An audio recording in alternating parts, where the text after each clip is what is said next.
authorizer of the News Time, right there, Emanuela Lee of Tribuna, and Jillian Morrow of WLAD. We also have received several questions from the public. They were emailed to the News Time, and we will be asking them after probably 2 rounds of questions from the panelists. We respectfully request the audience to refrain from loud outbursts, but a round of applause at the end of the debate would be most welcome. As a moderator, as I said, I will keep track of the elapsed time and try to make sure it's just about equal. Now may I introduce the candidates? Seated right next to me to my right is Mark Greenberg, the Republican challenger, and sitting next to him is Elizabeth Esty, the Democratic incumbent for the 5th Congressional seat. All right, without further ado, I will ask Ms. Morrow to ask the first question of Mr. Greenberg, knowing that both candidates can respond. Okay, this question is about Metro North. It seems that it's been sort of left alone to its own devices until it hit crisis mode and could not be ignored. What can the government do to ensure a reliable, safe service on the commuter railroad? First, let me thank the League of Women Voters for putting this debate on. It's very, very well attended. We appreciate the fact that you've come and become part of this debate and listening to both Congresswoman Esty and me. So I'd like to say that first. With regard to Metro North, I was a casualty of the bridge in East Norwalk that was stuck up about 3 months ago. So my campaign manager and I had to get in the car right away to drive down to Washington for meetings. So I have a personal experience about this happening. The infrastructure in the state is very, very important. We have to make sure that our infrastructure is taken care of. We have to make sure that our roads are working. We have to make sure that they're safe for the public. My understanding is that some of the funds that we take in from the gas tax are frankly diverted to other purposes, other budgetary purposes in the state of Connecticut, which I think is unfortunate. If we're going to be paying these taxes, I think that these taxes should go toward the infrastructure that it was intended. I would hope that we will rebuild some of these old structures, some of these old bridges, to make sure that they perform properly and that they're safe, so that we can once again recreate a gateway from New York to Boston, because Connecticut is very, very carefully located, beautifully located between Boston and New York. We have to make sure that our infrastructure is operating properly so that we can stay competitive. Thanks for the question. Okay. Ms. Esty, you're next. Same question. Well, thanks very much to the League of Women Voters, to all of you who came out tonight, and to the Portuguese Club for welcoming us here this evening, and to our panelists for the excellent questions. Metro North is a lifeline for much of our state. I lobbied very hard to get on the Transportation and Infrastructure Committee in the U.S. Congress because I know how important this is for the state of Connecticut.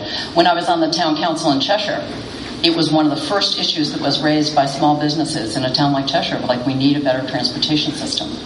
And so we're struggling along with the 1950s infrastructure system and the 21st century. So Metro North needs to be able to be reliable, safe, and faster than it was in the 1940s. We are a great enough country that we can aspire to speed and safety. That's why, as a member of the Rail Subcommittee, I have held rail safety hearings. I'm a co-sponsor of a rail safety bill that will put additional funds in and ensure that we have positive train controls, which would have prevented the fatal accident that occurred last year.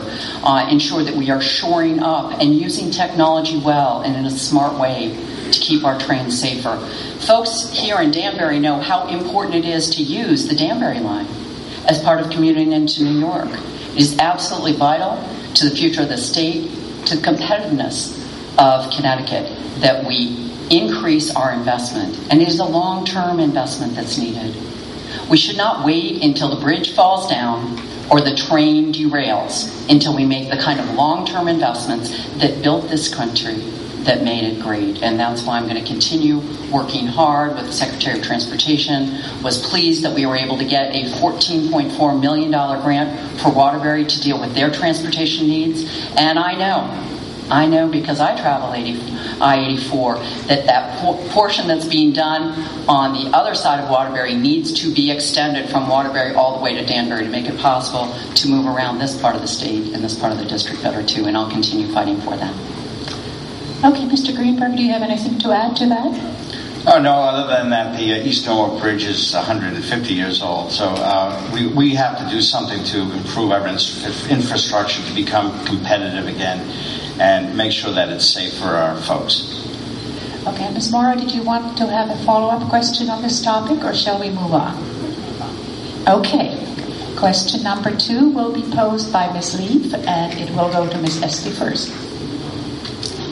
As a journalist, I've written countless stories on many aspects of the immigration system in the United States. As a naturalized American citizen, I have gone through the system myself, and I know by experience how broken it is. As a candidate or as our incumbent, what is your understanding of the issues of the current immigration system? What makes it broken? And where do you stand on immigration reform? Well, thank you so much for that question. And I, too, believe that the current system is badly broken. And I don't think there's really anybody at any point across the political spectrum who doesn't agree on that. The issue is, what do we do about it? Now, I will tell you, I hear from folks all over this district. I hear from the growers in Cheshire. I hear from the farmers in the northwest corner. I hear from the dreamers, from Carolina and from Camilla here in Danbury, proud products of the Danbury High School, who have become national leaders advocating for the need for us to fix immigration. It takes too long. The H-1B visa process is too restricted. And the bottom line is, we have 11 million people living undocumented in this country, semi-integrated into our economy. And the single most important thing we could do to create jobs in this country, and this we have been told over and over again, I'll tell you, in the year and a half that I've been in Congress, by all these business leaders, big and small companies coming in and pleading with us, Democrats and Republicans, please fix immigration. This will create jobs, and that's why I'm a co-sponsor of H.R. 15. It's the Comprehensive Immigration Reform Bill in the House of Representatives, the companion to what was passed in the Senate a year and a half ago. John Boehner, the Speaker of the House, needs to allow a vote on this in the U.S. House of Representatives. It would pass if we had a vote. It has an earned path to citizenship. It deals with security at the borders. It unifies families and ensures that people pay taxes and get in line. But folks, we need to fix the system. And right now, we are losing ground. We are losing the energy and innovation of Americans, and we're losing opportunities to create jobs. And this is something that needs to be a bipartisan solution, which they've already done in the Senate, and we should be doing in the House. All right, Mr. Greenberg, I'm sure you have something to say about that. Well, yeah, what I have to say is this is the greatest country on earth. We are the greatest country on earth, partially because we've opened up our borders legally to folks from other countries. My father's here in the front, and his dad, Irving, my grandfather, came from Russia when Irving was 2 years old.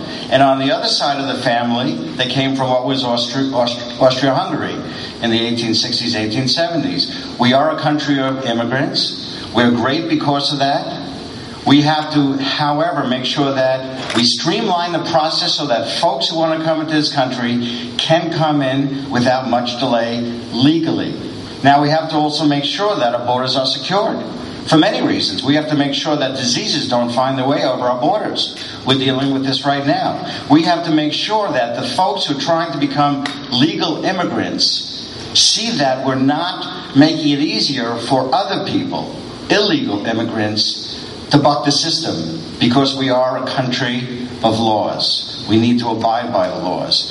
But we have to make it easier for folks who want to come to this, the greatest country on earth, to come into this country and assimilate and become part of this great country. Okay, anybody else? Ms. Leaf, would you like to probe further into this? Or Yes, I do have a follow-up from Mr. Greenberg. Mr. Greenberg, so would you support a immigration reform package that would include a path to citizenship to the 11 million documented immigrants in the United States? Well, we first have to change laws so that we could get legal immigrants, those folks who are online now, into the country the proper way. I would be willing, once we secure the borders, to start looking at getting these folks, these 11 million people, on the line after those folks who are on the line already get citizenship. Ms. Esty, do you want to add anything to this? Well, I think this is an example of a very clear difference of views between us, and it's something that people should understand. The time period that Mr. Greenberg is talking about to allow the full pipeline to go through people in line now and to secure the borders, some people, the proposals they're calling for, if you were waiting to start any movement forward, would be a matter of years. The system is broken. We need job growth in this country. This is the single best thing we could do. And I will tell you, we hear from high-tech companies as well, and from our major research universities. They need to allow these great graduates who come from around the world to study right here in Connecticut. We want them to stay and build their companies. They can't do that right now. This is a system that needs to be fixed for all Americans, as well as for the 11 million who are living and working here and are not documented. Anything else? Mr. Greenberg, you have an opportunity to add to it? Okay, very good. Next question will be posed to Mr. Greenberg by Mr. Reiser. Can everybody hear me okay? First, I'd like to acknowledge the fact that, with Elizabeth's education and background, there's a variety of rewarding career paths that she could follow that don't involve public disclosure of her income and spending or media scrutiny of her job performance. And I'd also like to acknowledge the fact that Mark, with his business background and his entrepreneurial success, has a variety of appealing career paths that do not involve knocking on doors of strangers, looking for votes every 2 years, or justifying his political positions regardless of whether the questioner is a friend or a foe. So these expressions of accountability and transparencies are ones that we expect from our elected leaders, but they're ones that we never take for granted. So we want to quickly recognize the willingness to put others first in the service of the common good, because that's the foundation of good government. We thank you for being here tonight in that spirit. The first question I have deals with what each of you are doing specifically to make sure that the campaign you run leaves the district in a better place than you found it when you started running. I'll be a little bit more specific. When you speak to constituents, when your campaigns launch ads, when you share your vision about solving our biggest problems, how specifically are you contributing to a conversation about solutions that are going to endure regardless of whether you win or lose the race? Okay. Do you need the question repeated, Mr. Well, it's a long question, but I think I understand it. We have run in this campaign and prior to campaigns, which were unsuccessful for me, what I believe to be a very positive campaign. We try to deal with the issues that are important to the folks of the 5th District and to the citizens of Connecticut and to the people in this country in general. We try not to be negative. We try to offer solutions as opposed to simply criticizing what's going on now. I've said very, very many times that I don't want to be elected if I'm going to be elected the wrong way. I don't want to be elected if I'm going to be elected in a way that I will not be able to look at myself in the mirror in the night and be proud of what I've done. I only want to be elected if the people of the district believe in my philosophy, believe in my morals, believe in the greatness of this country. I believe, for instance, that we should have term limits. I've called for that for 5 years. I happen to think we should have term limits of 2 terms, no more than 4 years. Because I don't think that we should run for re-election more than once. I think that we've had congressmen and women who are out for themselves more than the people. I think that once they get elected, the next day after they get elected, they're busy making phone calls, raising money, thanking the PACs that have gotten them there, as opposed to sitting in front of the other Democratic or Republican congressmen to come to an agreement on how we can make this country great again and better again. So I am strongly for term limits. I'm strongly for having people who care about the people they're representing going to Congress instead of those people caring more about themselves and their own career. Thank you. Okay, Ms. Esty? Well, I got started on the path to Congress about 9 years ago when my daughter, Sarah, 15 years old, challenged me when I was making less than flattering comments about local officials and their decision making. And she looked at me and she said, "You know what, Mom? If you see a problem you can fix it yourself. That's what you told us." And that is what American democracy is about.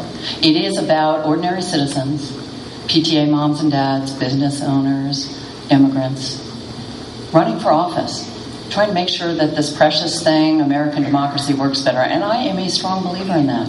That is why in 2005 I ran for elected office for the town council. And I'll tell you, you have to be extremely accountable. If you want to talk about transparency and accountability, vote on your neighbor's property tax and they'll tell you exactly what they think about your decision making.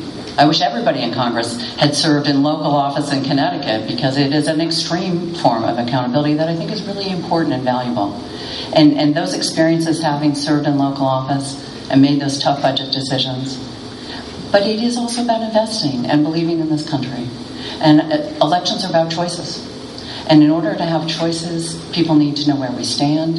They need to know our values. They need to know our character. And they need to know what we support. I've lost an election over a principled vote.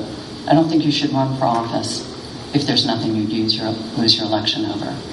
And I am concerned on an issue that came up last month involving John Rowland and my opponent Mark Greenberg and 2 previous campaigns. And I don't think those questions have been asked. And the reason I'm writing that is not to be negative, but I do believe character matters. When you're an elected official, you're elected to represent 750,000 Americans, fellow members of Connecticut. And our values do matter in that. And for someone who would describe themselves as essentially gutless and unwilling to turn down a politically corrupt offer, unable to report that to federal authorities, I think goes to the heart of a question about whether you'll stand up, whether an elected official will stand up and do the right thing, even if it's political peril for themselves, even if they might lose the election. And I deeply believe that, and I've lived that. Mr. Greenberg? I'm going to try repeating that. I want to try to keep this campaign positive. I want to discuss... Ladies and gentlemen, let's save the clapping till the very end, if you don't mind. Thank you. Mr. Greenberg, continue. I believe in having principles means that you do not air a commercial which the Hartford Courant has said as follows, and I'm quoting the Hartford Courant, and I'm talking about Social Security.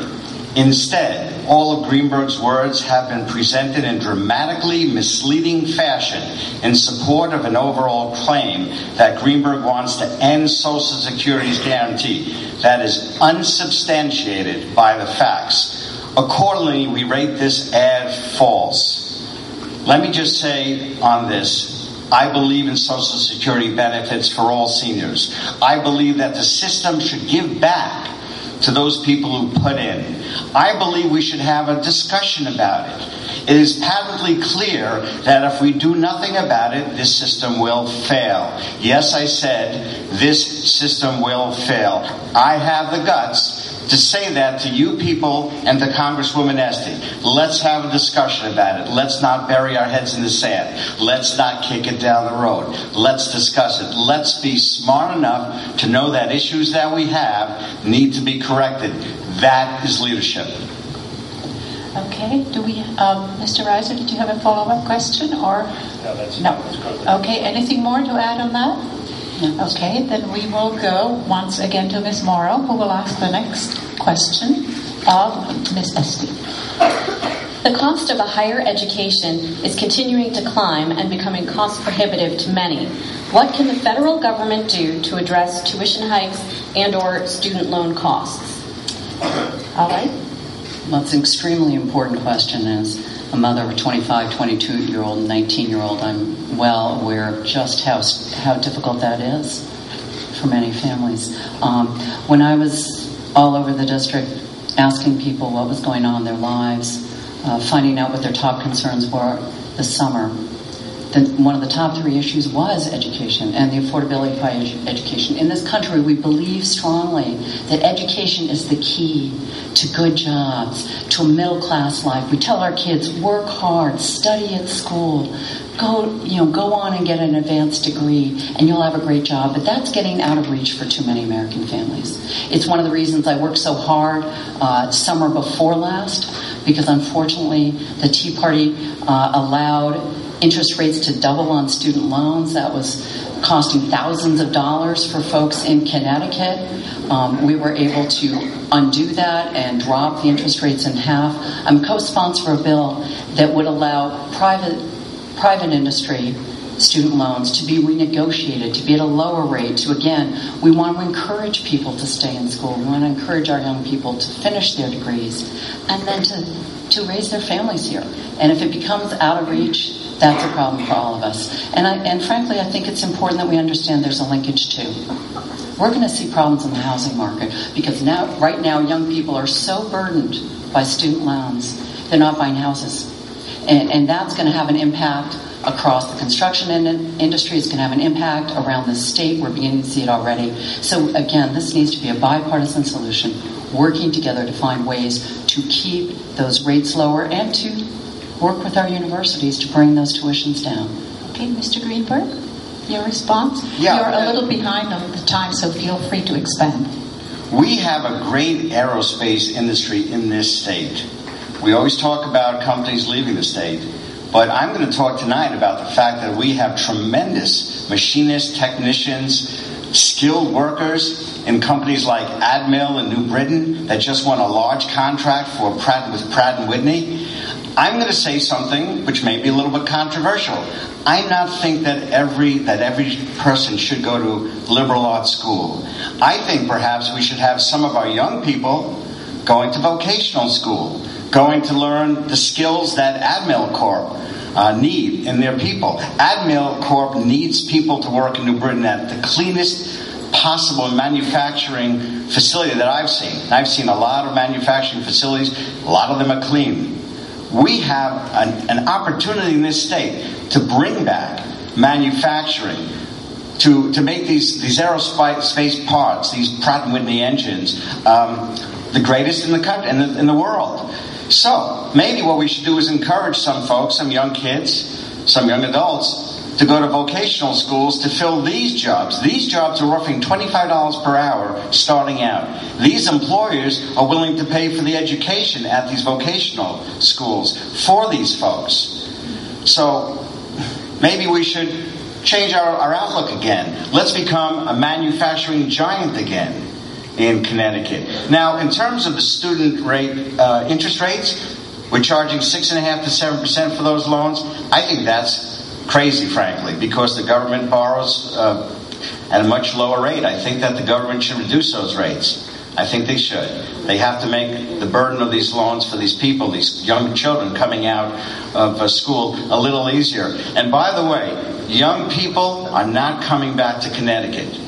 I think 8 or 9 out of 10 young people graduating are not coming back to Connecticut or leaving Connecticut to find jobs elsewhere.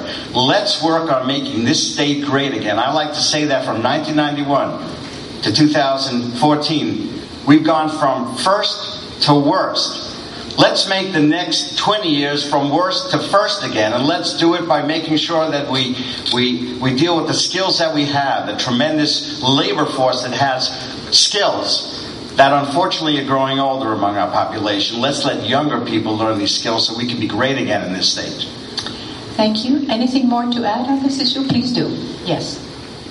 I'm a third-generation manufacturer. My father and grandfather were civil engineers and started a little manufacturing company that's been going for 64 years, doing zinc die casting. They fought off competition from Mexico, from Korea, now China. Manufacturing built this country. It built this state. But it shouldn't just be a part of our past. It is a part of our future. That's why I've been working so hard in a bipartisan way, and I will assure you there's a lot of bipartisan support in Congress for these initiatives. Just 2 weeks ago, I introduced a bill with a Republican from the Rochester area in New York for manufacturing universities to support programs at places like UConn and our engineering school to have our best and brightest engineers go into manufacturing right here in America. That's why I worked so hard to help get the $1.7 million grant for Naugatuck Valley Community College, which has a great program in manufacturing, both in Waterbury and in Danbury. And that federal grant is going to be going to work for our children and for retrained workers to have the skill sets we need to be competitive in the 21st century. We need to make things in America. There's innovation that comes from making things, and I know that, we all know that, but we need to stand up for and level the playing field for American workers, and we need to be working on things like STEM education, that science, technology, engineering, and math, which I've made a focal point of my efforts on the Science, Space, and Technology Committee. We'll never be able to have middle-class jobs again if we aren't ensuring that every child in this state has terrific technical skills. Those are the high-paid jobs. Those are the jobs we want, and they can't get them if they don't have those skills. And that's why we need to work on them with our technical high schools, our community colleges, and for those who wish to, on to advanced degrees. We need all of it, and it should all be world-class. Okay, Mr. Greenberg, anything more to add? No, thank you. No, not at all. All right. The next question goes to you from Ms. Lee. Thank you. ISIL, the Islamic State of Iraq and the Levant, announced recently that it will seek to impose Sharia law across the world. Driven by an ideology based on brutality and extremism, ISIL's steady growth threatens us all.